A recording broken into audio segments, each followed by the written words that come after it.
Chronicles chapter 20, verse 15 to 17. Basahin ko lamang po bago po tayo tumuloy sa ating pong pag-aaral. Sabi po dito, CEV ang ating pong gamit.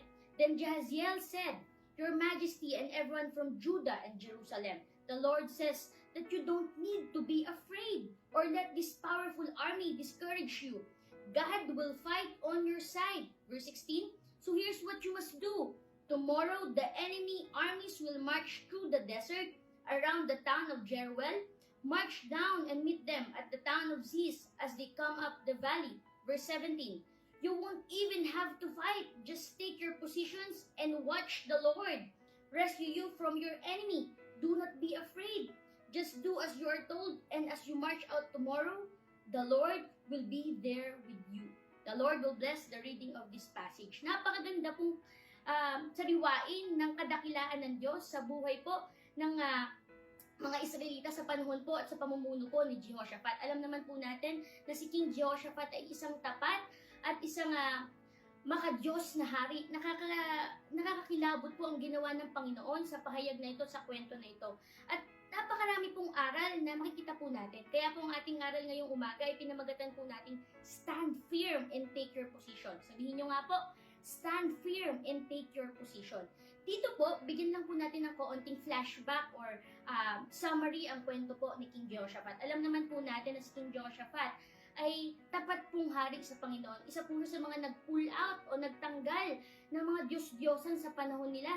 At tinulungan niya ang mga Israelita, ang kanyang angkan at ang kanyang mga sinasakupan na paglingkuran at sambahin ng nag-iisang Diyos na kinikilala natin hanggang ngayon. Nakakatuwa po ang kanyang ganong pananampalataya at pananalig sa Panginoon, ang kanyang katapatan. At nakita po yun ng kanyang mga sinasakupan. At nakita rin po yun ng Panginoon. Alam niyo po, ang gara po ang Panginoon kung kailan nakilala po natin siya at pinuri po natin siya at pinaglingkuran natin siya, tsaka po darating ang napakaraming pagsubok. Maaaring sa ating pong buhay Kristiyano, ilang beses nating natanong ang Panginoon, na Panginoon, bakit kung kailang kinilala kita, pinuri kita at pinaglingkuran kita, tsaka ako susubukin sa maraming bagay. Pero si King Jehoshaphat, bago pa po nangyari ito, ay nakaranas na rin siya ng pagliligtas ng Panginoon nung sila'y nagkaroon ng pagkakampi ni King Ahab. Natatandaan niyo po ba yon? Sa 2 Chronicles 17 to 19, nakita natin yung pagliligtas ng Panginoon sa kanya. At nakita niya yon.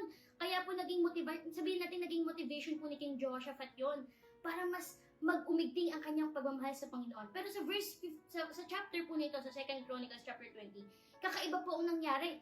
Alam niyo po sa verse 1, sabi po doon, sometime later, the armies of Moab and Ammon together with the Meunites. Imagine niyo po, tatlong angkan, tatlong army, o tatlong hukbo ang nagtulong-tulong para pabagsakin si King Jehoshaphat at ang kanyang buong sinasakupan, ang kanyang buong nation, ang kanyang buong city. Grabe! Naranasan niyo na po ba yon? Na minsan sa ating buhay, Lord, ba't ganon? May isang problema pa akong hindi nasululusutan o na pagtatagumpayan, dumating na, samot-sari. Nagsabay-sabay sila. Ganun po ang nangyari kay King Jehoshaphat. Nagsabay-sabay po ang tatlong hukbo. Sabihin natin, hindi natin alam kung gaano kalakas yung tatlong hukbo na to. Pero imagine niyo po, tatlo ang nagtulong-tulong para pabagsakin siya. Ito pong gusto kong sabihin ngayong umaga. The enemy is intentional. Intentional. Pag sinabi pong intentional, ito po'y sinadya at yun po ang mithiin ng kaaway. Tayo'y pabagsakin.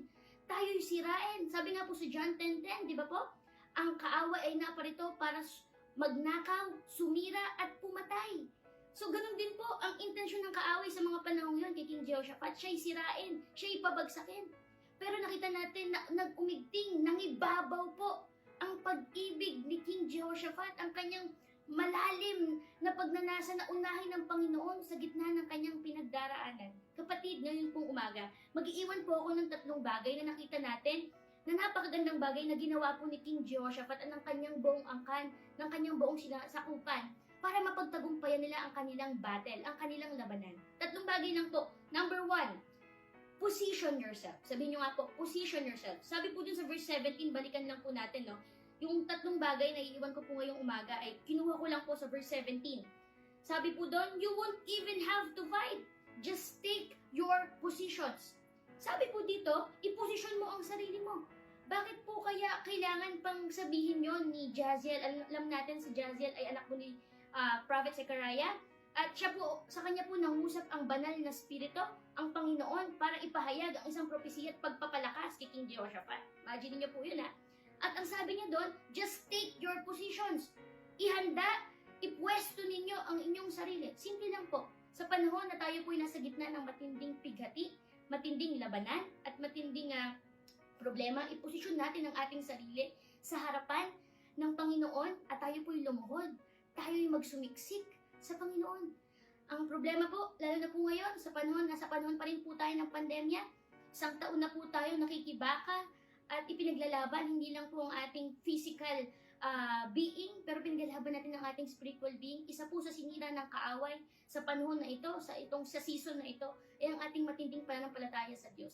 Let's face it, pinahina po ng kaaway ang ating faith. Pinahina po ng kaaway ang minsan nating marubdob na paglilingkod sa Panginoon. Pinatamlay po ng kaaway ang ating pag-ibig sa Panginoon dahil sa pandemya na to. Pero this is a reminder to everyone that we need to position ourselves. Balik po tayo.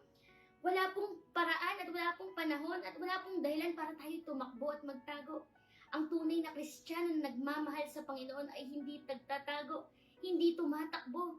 Bagkus hinaharap niya ang anumang pagsubok dahil kasama niya ang Panginoon. Ito po'y isang magandang paalala na nung sinabi po ng banal na spirito ng Panginoon sa pamamagitan ni Jahaziel, kila King Jehoshaphat at sa kanyang mga sinasakupan na position yourself.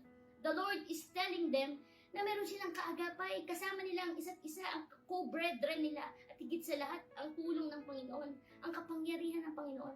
Paalala po ito sa atin na gaano man kalaki ang kaaway, gaano man siya kabagsik at nanlilisik ang kanyang kapangyarihan sa atin, mas malaki ang Panginoon. Sakop niya ang mga bagay na maski hindi nakikita ng mata at hindi kayang i-realize ng ating isipan. So, ang kailangan po nating isipin na paalala na po ito ng Panginoon, let us position ourselves.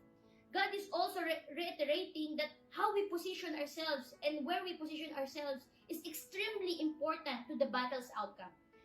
Pinapaalala rin po ng Panginoon na hindi mo lang kailangan posisyon ang sarili mo. Manatili ka sa lugar na gusto ng Panginoon na paglagyan mo. Ang problema po sa ating mga Kristiyano, sa ating mga mananampalataya, kapag nakaposisyon na tayo, masyado tayong nakakampante. Nawawala po tayo sa wisyo, nawawala po tayo sa ating focus, sa ating spiritual focus.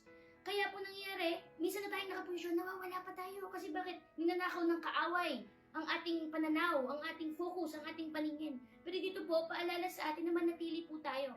Because this is a wonderful truth that if we leave the fight, if we leave our position, we make the rest of the people vulnerable and we will not ever see victory. Ba't po magandang katotohanan to?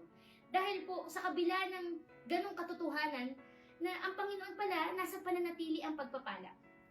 Pag po tayo nanatili, pag po tayo'y nagtiis, pag tayo'y nagpasakop, pag po tayo'y sumunod, nandun po ang pagpapala. Amen po ba? Number 2, ano po yung number 1 natin? Position yourself. Number 2, ano po yung paalala ng Panginoon? Watch God at work. Tignan daw po natin ang Panginoon at ang kanyang pagkilos sa ating mga labanan. Sabi nga po sa scripture, di ba? See His salvation. Sabi po sa verse 17, balikan natin. Just take your positions and watch the Lord rescue you from your enemies. Sa iba pong version, ang sinabi po doon, let us see His salvation. Tignan daw po natin at subaybayan kung paano tayo i-rescue, i-redeem ng Lord sa ating mga labanan. Ang Panginoon po ay hindi po siya tao para magsinungaling. Hindi po siya ating nakikita lamang sa ating paligid para tayo'y iwanan. Ang tao po, may tendency tayo'y i-fail, tayo'y i-reject, tayo'y i-betray. Pero ang Panginoon po, never niya po tayong i-betray. Isa po itong katotohanan na isa sa precious gift ng Lord ay ang ating mga mata. Spiritually and literally speaking, the Lord put eyes on our physical bodies for us to witness, to be witness of His mercies, of His great miracles, of His wonders. Isa po itong pagpapala Kaya nga po, nakakatuwa, isa pong pagpapala to na ngayong umaga, nakapanood ka, at meron kang chance manood. May mga katao na hindi nabihiyaan ng paningin. Napapanood mo to kasi may purpose ang Lord sa'yo. May gusto siyang sabihin ngayong umaga. We need to remind ourselves that the battle is not ours, but it is His. Ito pong labanan na to, anumang labanan meron ka ngayon, labanan man yan internally sa kalooban, labanan man yan na hindi alam ng iyong mga mahal sa buhay, labanan man yan na tanging ikaw lang ang nakakaalam, at maski sa Diyos, pinipilit mong isikreto, wala tayong may isikreto sa Panginoon. Ito ang perfect time para sabihin mo sa Panginoon lahat ng nasa puso't isipan mo. At hayaan natin ang Panginoon na mag-manifest, ang magpakita ng kanyang kadakilaan sa ating mga buhay. Nakalulungkot po marami sa mga Kristiyano sumuko. Marami sa mga Kristiyano bumitiw, hindi nakapaghintay, pinabayaan ang kanilang mga pananampalataya at pagkakilala sa Panginoon. Di ba ang pinakamasarap sariwain sa buhay Kristiyano ay yung mga unang pagkakataon? Tama ba? Tama po ba? Ang pinakamasarap sariwain, kahit hindi nga sa buhay Kristiyano sa literal na buhay, yung unang pagkakataon na nakatanggap ka ng iyong sweldo, unang pagkakataon na kilala mo ang iyong asawa ngayon, o iyong boyfriend or girlfriend, unang pagkakataon na napasaya mo ang iyong magulang, unang pagkakataon na nasilayan mo ang iyong anak. Diba? Ang sarap, nandun ang kilig, nandun ang saya at ang galak. Ganun din po sa buhay Kristiyano. Kakaiba yung galak nung unang nakilala natin ng Panginoon. At nakita natin kung paanong binura at ultimo, isinantabi ng Panginoon ang ating mga nakaraan, ang ating mga nakaraang pagkakasala, ang ating mga kahinaan, ang ating maduming nakaraan. Ganon din po ngayon. Hindi po imposible sa Panginoon na anumang labanan meron tayo ngayon ay hindi niya mapagtagumpayan. Ang hinihiling ng Panginoon sa atin ngayon ay tayo'y manalig. Let us watch Him. Let us continue in our battle. Anong continue in our battle? Itong labanan na to ay hindi para sukuan mo lang. Pinahintulutan, binigay ng Panginoon yan para ipagpatuloy mo, para mapagtagumpayan mo. There's purpose. May purpose po ang Diyos. Binigay niya to, maaaring para may ituro sa'yo. O kung sabihin natin, para may mapalakas sa aspeto ng buhay mo na maaaring mahina na. Para tapikin ng Panginoon ang ating mga sarili na hindi pa tapos ang kwento na ibinigay niya sa atin. Hindi pa tapos. Ganon din ang ginawa ng Panginoon Napakamakapangyarihan itong story na to. He won the battle without even fighting. Diba? Ang hirap kaya nun. Sige nga po, diba? Ang pinakamahirap sa buhay Kristiyano ang pagtitimpe. We have the tendency to fight back, to fight back. We have the tendency to do it on our own strength. We have the tendency to find ways just to overcome things. Pero ang gusto ng Panginoon sa panahon na to, imagine, pati hari, sinakupan ng Panginoon, pati hari si King Jehoshaphat. Sabihin natin, nilagay niya sa pwesto ng Panginoon, may wisdom siya, may paraan siya, may sarili siyang kakainan para mapagtagumpayan yon. Hindi lang naman yun yung laban na napagtagumpayan ni King Jehoshaphat. Meron na siyang capability, kakayanan. Pero anong ginawa ni Jehoshaphat, ni King Jehoshaphat? Umasa pa rin siya sa Panginoon at niyaan niya ang kapangyarihan ng Panginoon ang mag-manifest. Watch God at work means we need to humble ourselves. Kailangan nating magpakumbaba at hayaan ng Panginoon paminsan o mas madalas kaysa mag-manifest ang ating sariling lakas. Throughout the scripture, we see the constant picture of God fighting on behalf of His people. At hindi lang ang scripture nag-manifest yan hanggang sa mga panahon po na ito. Let us see God at work. Let us see and let us expect the salvation of God on our behalf.